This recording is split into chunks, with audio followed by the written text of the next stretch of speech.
Prince William's former aide, Simon Case, was responsible for drafting a key document about Prince Harry quitting royal duties, court papers state. This week, the Duke of Sussex lost his High Court attempt to have his armed police security reinstated every time he visits Britain. A legal spokesman for the Duke said that he would seek justice by appealing against the decision.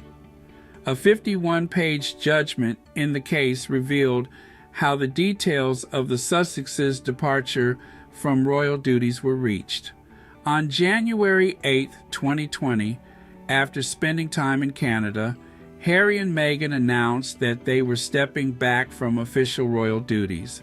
The Sussexes said that they planned to split their time between the UK and North America. Palace sources said at the time that Queen Elizabeth had not been consulted before the couple published their statement and was disappointed by their stance. The Sussexes' announcement sparked a frenzied few days, with royal aides scrambling to respond. Documents now show that Case, who had previously worked for David Cameron and Theresa May, authored a paper on behalf of the royal household which set out the steps for the Sussexes to quit royal duties. Court papers state, on January 8, 2020, an announcement was made in relation to the claimant, the Duke of Sussex, stepping back from official royal duties and a public role. On January 11, 2020, Sir Edward Young, the late Queen's private secretary, emailed the claimant with a draft paper, which was largely the work of Simon Case, concerning the detailed arrangements to give effect to the announcement. Following a meeting at Sandringham on January 13, 2020, what the claimant describes as an agreement of sorts was reached, which has been described in the media as the Sandringham Agreement. It is understood that Case's paper listed a series of 5 bullet point options for the Sussexes. Harry wrote in his autobiography, Spare, that option 1 was the status quo. Meg and I don't leave. Everyone tries to go back to normal. Option 5 was full severance, no royal role, no working for Granny, and total loss of security. Option 3 was somewhere in between, closest to what we'd originally proposed. But Harry went on to describe the entire meeting as a fix, because an aide got up after nearly an hour of debating the options, handing out a draft of a statement the palace would soon be releasing, announcing implementation of option 5. Harry adds, in other words, the fix was in this whole time. This summit was just for show. The fact that Case, acting for Prince William, was so integral to the final outcome of Harry's departure from royal life will cast further doubt on whether the brothers can ever be reconciled. The Duke is also said to have learnt that members of the royal household sat on the Royal and VIP Executive Committee, RAVEC, the body which makes decisions about the security provision for members of the royal family. An insider said, Case wasn't always on RAVEC, but at this time he was there to do a job for the royal household as an institution. Very few people know the amount of delegated power the household wields on RAVEC. Case was a professional technocrat with a gift for navigating the awkward nitty-gritty of a situation and getting a desired result. Following his stint in the palace, Case, now 45, returned to Whitehall and was appointed cabinet secretary and head of the civil service in 2020. For Harry and Meghan, their breakaway from royal duties meant restrictions on their right to police security every time they returned to visit Britain. RAVEC instead created a bespoke arrangement with access to security assessed on a case-by-case basis, providing they gave at least 28 days' notice of each trip. Harry fought the decision, with his legal team arguing that he remained the 5th in line to the throne and that the threat level would not decrease merely because he was no longer a full-time working member of the royal family. In a High Court judgment this week, Mr. Justice Lane dismissed the Duke's application for a judicial review, saying the evidence shows no irrationality or other unlawfulness in the decision-making. Lane ruled that the bespoke process for the Duke's security entitlement was and is legally sound.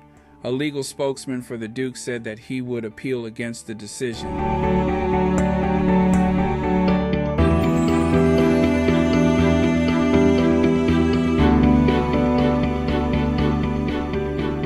Last summer, as Harry and Meghan were being slammed by the press literally for every breath they took, came word that they had flown to France on a private jet. They were dubbed hypocrites for taking a private jet after talking about the environment. Harry never told anyone not to fly, and Meghan never spoke about the environment, but they were both excoriated in the press and on social media. Of course, no fake outrage would be complete without fake pundits on various talk shows lambasting Harry and Meghan for the destruction of the environment. When it was revealed that Sir Elton John had paid for the flight and paid to offset the carbon footprint, the conversation switched to debunking the myth of carbon offsets. Harry and Meghan were declared eco-hypocrites, despite the fact that William, in his efforts to outdo Harry, has spoken of the environment as much as Harry and had even flown by private jet to Davos Climate Change Forum. His attendance seemed nothing but grandstanding, since all he did was interview Sir David Attenborough, an interview which could have been done remotely since environmental degradation is such a concern for him. This might sound trivial, but underscores the fundamental unfairness of the media's attitude towards Harry.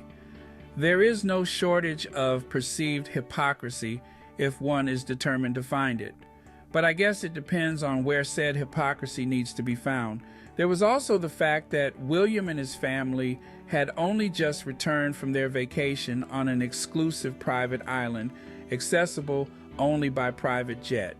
And if that were not enough, we had the Queen's favorite son flying hither and yon in private jets in the midst of renewed outcry about his connection to Epstein and Prince Andrew. No private jet outrage there. Instead, when they were not attempting to equate Prince Andrew's moral actions to Harry and Meghan flying by private jet, they were ignoring Prince Andrew in favor of berating Harry and Meghan. Then, just as it seemed the squall was reduced to a drizzle, along came pictures of the Cambridge clan boarding a commercial flight to Balmoral, 73 pounds flight they declared, with pictures of the Cambridge family cosplaying regular folks, with father and children carrying their own bags. It was a double whammy. William and Kate were not only heralded as frugal, but of course environmentally conscious for flying commercial. That, of course, ignores the fact that Meghan and Harry's personal travel is always privately funded, and Sir Elton had paid for their trip. You can't get more frugal than free, and it was, but wait, there's more. In the fanfare of the tabloids erecting a statue in honor of William the Conqueror of duffel bags, came word from a real reporter with the Scotsman. There were 2 empty jets. The now defunct airline, Flybe, had flown 2 empty planes, 500 miles, so they would be sure to have a commercial jet befitting the man waiting for his father and grandmother to pass on the scepter. If Harry and Meghan's small private jet was going to destroy the planet, then 2 empty commercial jets should spell the end of our galaxy. Harry clarified that flying private was for security reasons, which also applied to the rest of the royal family. Remember, this was not long after 2 men went to prison for plotting to kill Harry, because according to them, he was a race traitor, not to talk about the threats to his wife. Of course, the people who seemed to embrace their role as mouthpiece for KP came out, fully recovered from directing their fake outrage at Harry and Meghan taking a private jet. They were ready to switch to fake outrage in defense of William and his obvious stunt. As with the jet stunt, we saw the denials for what they were, fake. And then nearly a year later, this happened. An article about Simon Case of Kensington Palace, who is now off to support the non-elected ruler of Britain, Dominic Cummings. The Spectator's tweet of the article about his departure proudly proclaimed, "Boris's new man in number 10, Downing Street, Will and Kate's budget flight to Balmoral." When Harry and Meghan were criticized for flying by private jet, says Camilla Tominey, what the tweet should have said was, "It was a stunt, and a poorly thought out and executed stunt. By any objective measure, it was a failure. People immediately knew it was a stunt and treated it with the ridicule it deserved. It did not affect change, except with the people desperate for any excuse to think William and Kate worthy of their privileged position. For those of us who think privilege should be earned, not gifted, we saw William as a backstabbing, entitled, duplicitous, craven bully. In the middle of a propaganda campaign against his brother and postpartum sister-in-law, William decided, or agreed, that it would be an excellent idea to do that, to attempt to embiggen himself.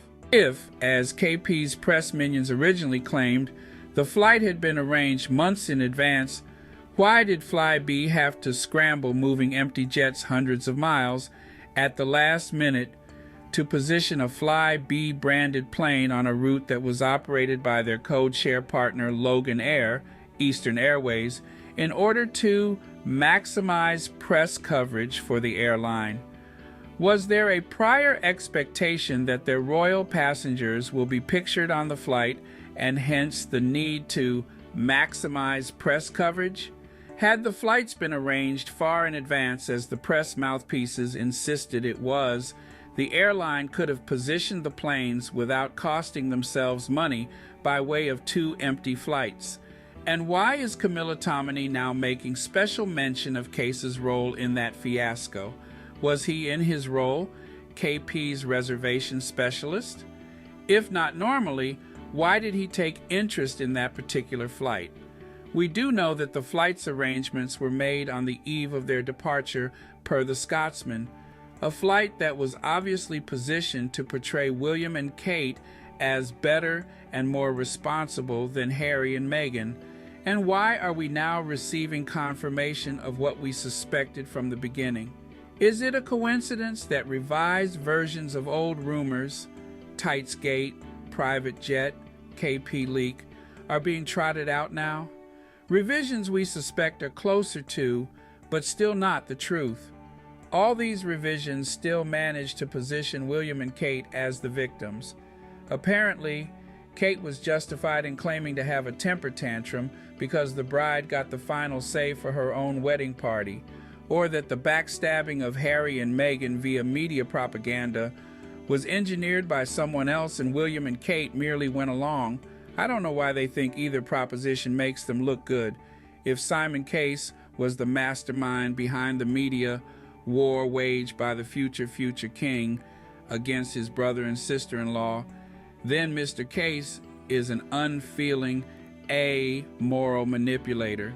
After all, it was under his watch that the pregnant Duchess of Sussex was subjected to a coordinated campaign of harassment by the British media.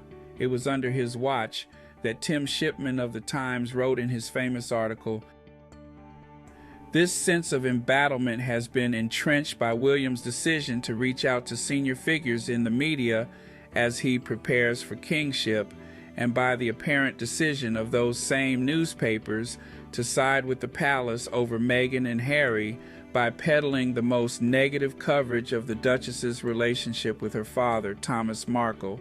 Harry sees that as part of the headwinds against him," a friend said. It is Case who was credited with encouraging William to attempt to sideline Harry and his popular wife, which led to rumors of exiling them to Africa.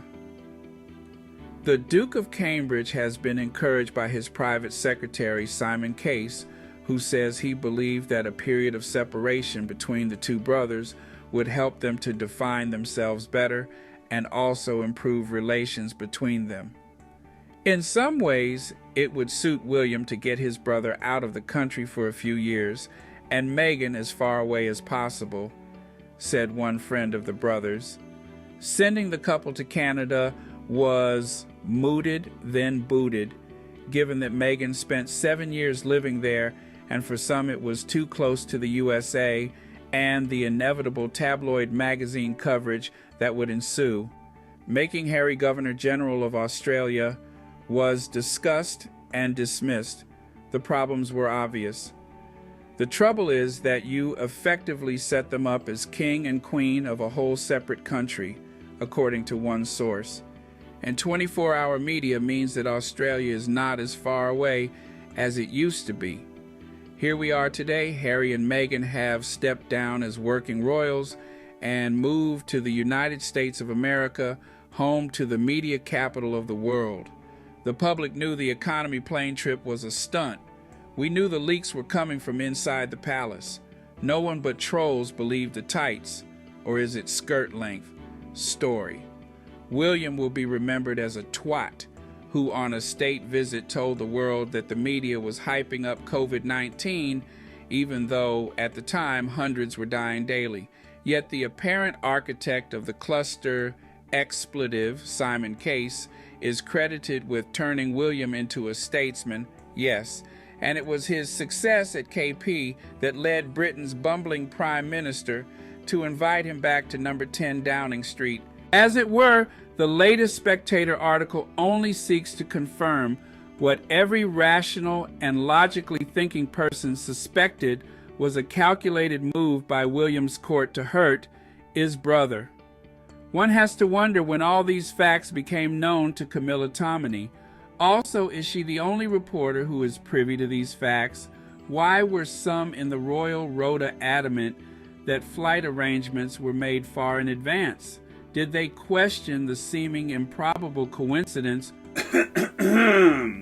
of the Cambridges and their brood being pictured boarding a domestic flight whose exact price, £73, they seemed to know even after the fact? Or were they just willing to give William and Kate the benefit of the doubt, which they never extend to Harry and Meghan? So many questions still to be answered. If I were a betting man, I will bet my last penny that there are more cases to be unveiled. Stay tuned.